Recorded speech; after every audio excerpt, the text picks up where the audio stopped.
I'm Jen Taylor Skinner, and this is the Electorette. What if a president could unilaterally rewrite the rules of voting? No Congress, no debate. In this episode, I'm joined by Sophia Lin Lakin, the director of ACLU's Voting Rights Project, to break down the legal battle over Trump's executive order requiring proof of citizenship to vote. We'll explore how this executive order overlaps with the deeply regressive SAVE Act, could disenfranchise millions, dismantle voter registration efforts, and how it could throw state elections into chaos by decertifying voting machines. We also dig into the dangerous pattern of circumventing Congress through executive orders, a tactic that exposes alarming gaps in our democratic safeguards. So without further ado, please enjoy my conversation with Sophia Lin Lakin. Sophia Lin Lakin, thank you for joining me. Thank you so much for having me. Earlier this month, the ACLU filed a lawsuit in response to an executive order issued by Trump, and that executive order is titled Preserving and Protecting the Integrity of American Elections, right? And that executive order effectively seizes control of voter registration rules. Now, what was in that executive order? Well, there were many, many provisions in this executive order, including the provision that we challenged, at least initially at this point, a provision that mandates the independent bipartisan Election Assistance Commission, which is charged with maintaining the so-called National Mail Voter Registration Form, what we call the federal form. The executive order mandated that agency to add a documentary proof of citizenship requirement to that federal form. So people would have to show a passport or a similar document that was mandated in that executive order in order to get registered to vote. And at the end of the day, the president simply has no role at all in the scheme of our Constitution when it comes to regulating federal elections. That the Constitution could not be clearer on this point. It is Congress and it is the states. Right. So there were several provisions in the executive order, but this is the one that you challenged, right? And I know there were some other pillars there. I can't remember them off the top of my head, but I want to talk about the proof of citizenship because when you mention that provision or that requirement reminds me a lot of the SAVE Act. And that bill has been described as being the most regressive voter suppression bill in modern history in this country. And it would effectively disenfranchise millions of voters. How much overlap is there with this executive order and the SAVE Act? There is some overlap, that is for sure. The executive order does a lot more, right? It involves, for example, it is trying to impose a requirement that all ballots need to arrive at the elections office by election day. And it seeks to basically require this policy through enforcement actions by the Attorney General, through funding conditions by the Election Assistance Commission, like withholding funds from states that aren't doing this correctly. And that would implicate a number of different states who have these more accessible receipt deadlines for people whose mail may be slow or otherwise. And we've all experienced the slowness of the USPS in time, right? So the executive order does things like that the SAVE Act isn't concerned with. So there's that. The SAVE Act, on the other hand, when we're talking more specifically about documentary proof of citizenship requirements, has a few more things that are aspects of it, including, for example, that it would be not just a mandate on the federal form. This would be a requirement across the board for voter registration in federal elections. So that's one piece. There was a requirement you have to show proof of that document in person. Right. And that is explicit in the SAVE Act. That is not explicit in the executive order. Now, that could ultimately be a piece of what is required, but we know that it is explicit within the context of the SAVE Act. The SAVE Act also has provisions around purging voters from the rolls using certain kinds of data. The executive order also has a provision that seeks to create and give DOJ access to sensitive information with the idea that you'd be using this information to target individuals for removal from the rolls. And we know that when you use these kinds of databases, you're not doing it right. These databases aren't meant for this purpose. If the matching criteria isn't accurate, they're out of date databases that don't always reflect people's correct names, they don't reflect people's correct citizenship status.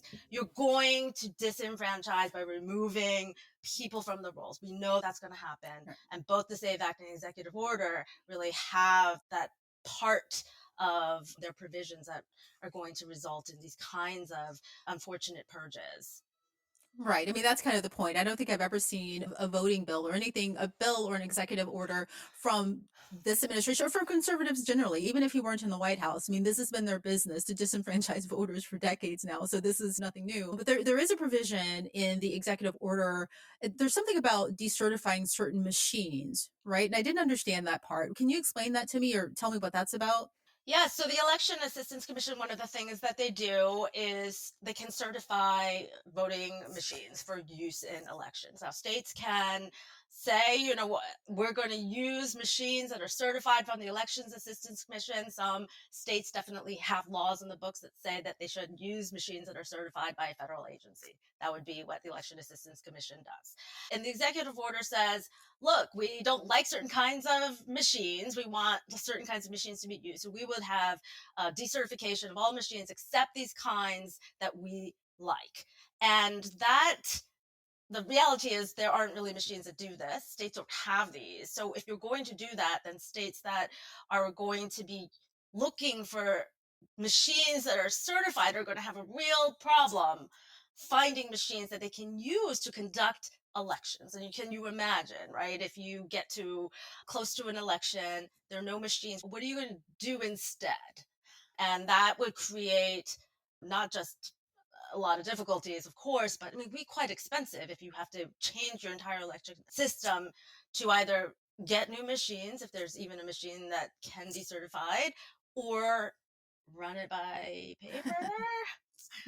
So you can imagine that elections officials are probably pretty concerned, not just about the other provisions that we've talked about that also impose, I think, certain kinds of burdens and a lot of hurdles and things that election administrators have to deal with. But you can imagine concern around this voting machine piece, which would create a lot of possible change and chaos in the lead up to an election in terms of sorting all of this out and making sure that people can vote and have their say during election time.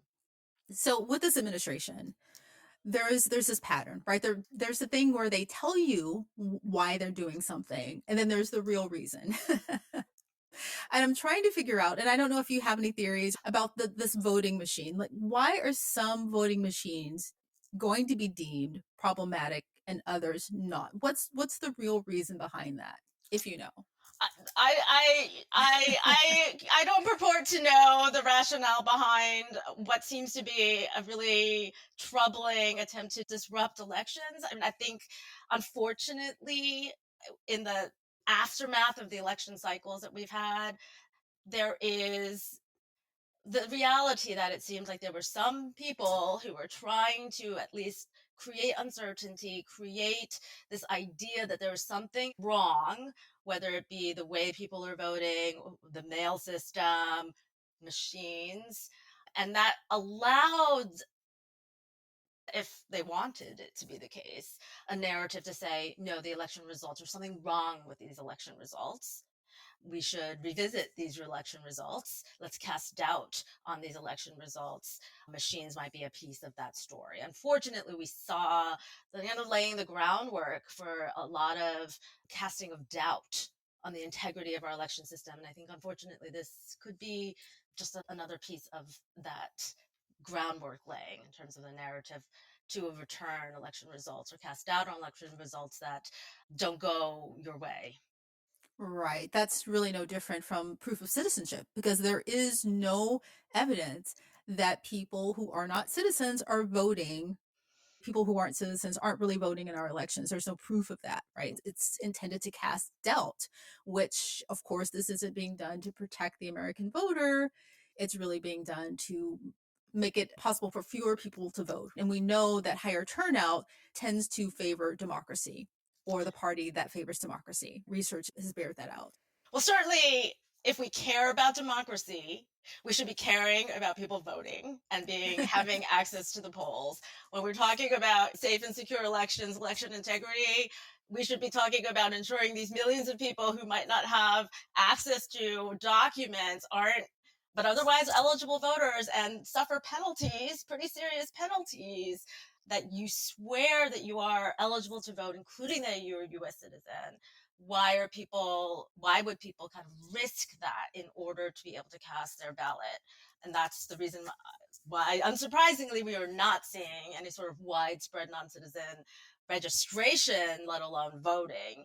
But yes, this is not a new story. You mentioned that at the beginning. We've seen this time and time again. This country has a unfortunate history of fencing people out of the political process, and this is one iteration of it. And unfortunately, the non-citizen piece is even more nativist and xenophobic in the sense that it is really part of this broader narrative that we are seeing play out in real time, anti-immigrant narrative. Who is a citizen, right? Who gets to be a part of our body politic? All of that is kind of bound up, unfortunately, in this drive right now, this kind of obsession right now to have this documentary proof of citizenship in place. Right. And voting is really hard in this country. Who would, a person who isn't a citizen, why would they go through this process and stand in line potentially for hours in harsh weather or a hot sun just to vote and risk their citizenship status or risk being in this country safely? So it's just silly. But you've mentioned the Election Assistance Commission, and I want to talk about them because a lot of the provisions in this executive order would fall under the umbrella of what they are responsible for. And this is a nonpartisan or a bipartisan, I think it's a nonpartisan commission. So, given that, how is this executive order even enforceable? Because that would presumably be unconstitutional. Well, we've already achieved a preliminary injunction in court. We got that last Thursday, blocking the EAC from implementing or taking any actions pursuant to the executive order because, according to the court, we were likely to succeed. We had shown a likelihood of success on our claim that this mandate from the president to add documentary proof of citizenship requirement, basically telling the EAC, you got to add this thing to the form, was unconstitutional. It violated the separation of powers for the president to reach out of his authority, that nowhere does he have this authority to tell this independent bipartisan commission that no matter what process you do, you can go ahead and do, notice and comment, the things that these commissions would do. But at the end of the day, you got to add that documentary proof of citizenship requirement. We've already achieved some preliminary success here. We're pretty confident that this is a clear violation of separation of powers, and this is what our founders wanted to have. A separation of powers, I think, for good reason, we're seeing right now as checks and balances on authoritarianism and the like. Hopefully, courts are continuing to do their job and making clear that the president can't exceed his authority and basically take control of the federal government entirely, including our election system. Right. So that one provision is taken care of, presumably. What about the other provisions? What's the state of the case in relation to those other provisions? Yeah, so there was one other provision related to the executive order sought to have certain voter registration agencies, federal voter registration agencies, sort of ascertain the citizenship of people seeking public assistance at these agencies before they got the form to register to vote. And the judge also said, we're blocking this. Some of the other provisions related to the sharing of data, related to this ballot receipt deadline that I had mentioned earlier, that the AG, the Attorney General, and the EAC take certain kinds of actions to try to compel these states to not have these post-election day receipt deadlines. The court said, at least at this time, I'm not enjoining. Now, I should flag that there are two other cases related to challenging this executive order brought by states. Okay. Various states, one in Massachusetts and one in Washington State. I think it was filed in Seattle. The court had indicated that it is possible that some of these claims might be brought up in these other cases and may also be considered the state's move for their own preliminary relief on some of these provisions that weren't enjoined. So we're going to watch and see what happens. But for now, the court said, no, we're not blocking those particular provisions. We're blocking this main one. And I would flag that the documentary proof of citizenship provision was very time sensitive, and especially so because the executive order mandated that the Election Assistance Commission take action within 30 days of the executive order. And so it was especially important for us to get in the door and say, hey, we don't know what that means exactly. Take action, take appropriate action. But that could mean that you're going to bypass even administrative procedures that you're supposed to put in place, processes that you should have as an agency to get public comment. They're supposed to consult with the states about what the states think about what they should change or not change about the federal form. There's all sorts of things that they're supposed to do. But given the wording of the executive order, we weren't entirely sure what the Election Assistance Commission was mandated to do within 30 days. And in fact, we saw that the Election Assistance Commission had started reaching out to states and started taking actions to implement the president's mandate. So April 24th, when we got the preliminary injunction order from the court, was actually 30 days from when the executive order was issued. And the court said, we're going to halt all actions, all steps that you're taking to implement that. So that was one reason I think that was really important for us to be moving on that particular provision really quickly. But the case is going to proceed otherwise. Is that typical though? Why would they start reaching out to states via an executive order when decisions like this typically go through Congress, which he's bypassed?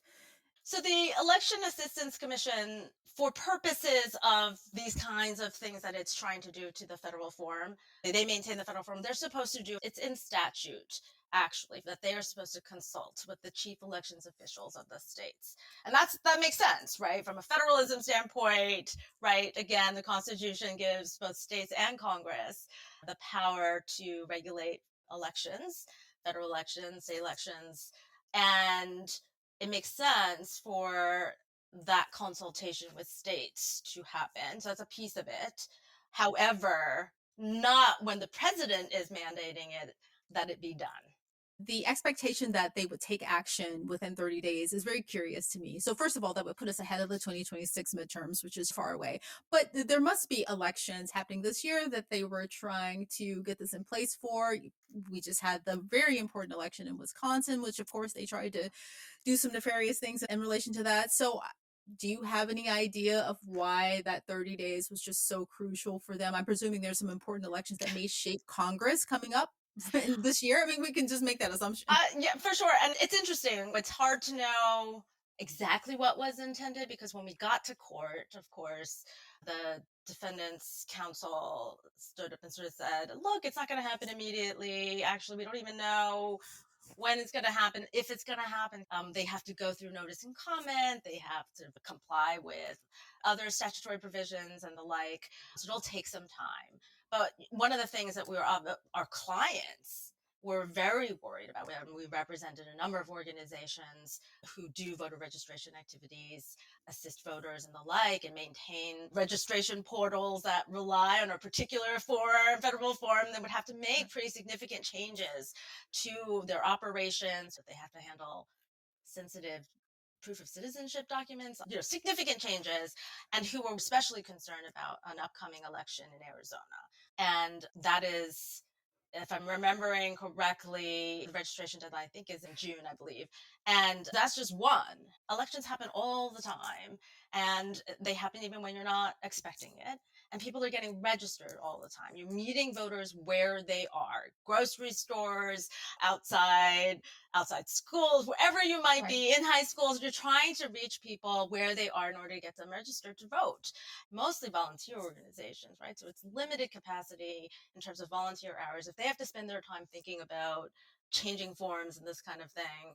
They're not out there in the world registering voters. They've lost that time. So you have this upcoming Right. Arizona election. There's a special election in Texas that has been called coming up. So even if you don't anticipate one, people are often thinking about midterms or these cyclical ones. Yes, of course, multiple elections are happening across the country at those times, but elections are happening all the time. That's the critical work of these organizations that we've been representing in this space.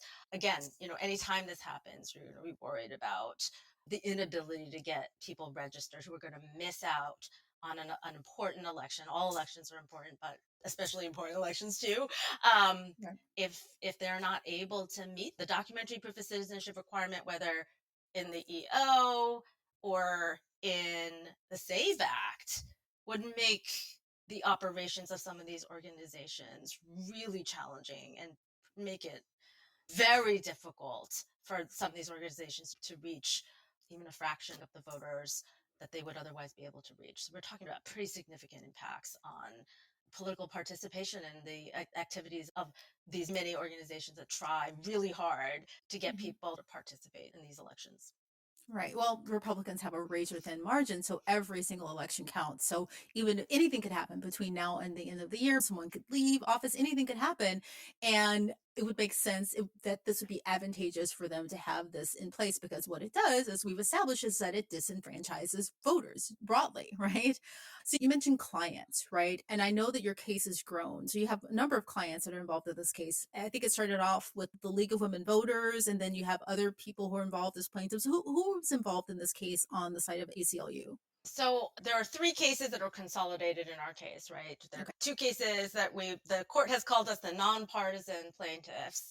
And the ACLU, along with our partners, are representing the League of Women Voters, the NAACP, the League of Women Voters of Arizona, for reasons that we discussed specifically, just for purposes of demonstrating the real upcoming need to have this enjoined or blocked pretty quickly. The Hispanic Federation, the Organization of Chinese Americans, and the APIA Votes organization as well. So those are the organizations that we represent.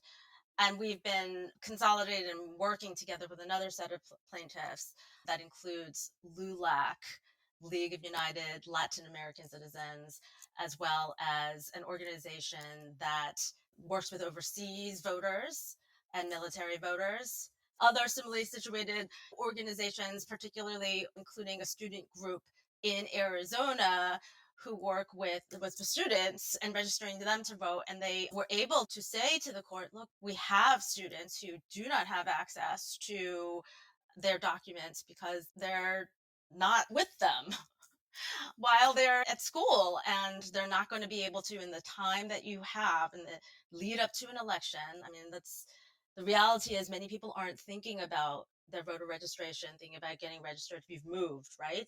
Let's say you've moved. You're not thinking, oh, I've got to go get my registration sorted necessarily until you do other things, or the election is right on your doorstep.